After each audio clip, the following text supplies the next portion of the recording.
Hello বন্ধুরা, দেখো আমাদের গাছে আম হয়েছে। দেখো বন্ধুরা, এই দেখো কেবল ছোট ছোট আছে, কদিন পরে বড় হয়ে যাবে।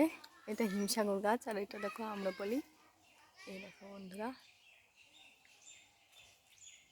আম্রপলি গাছে ছোট ছোট আম, আর এটা একটু বড় বড় হয়েছে। দেখো অনেক হয়েছে আম।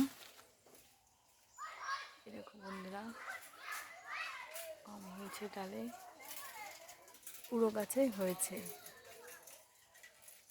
দেখো বন্ধুরা, এই দেখো দুটো গাছে অনেক আম হয়েছে। কে কে আম খেতে ভালোবাসো কমেন্ট করে অবশ্যই জানিও।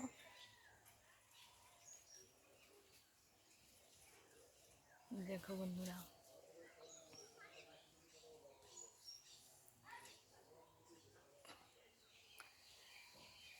টাটা বন্ধুরা, আবার দেখা হবে অন্য ভিডিওতে।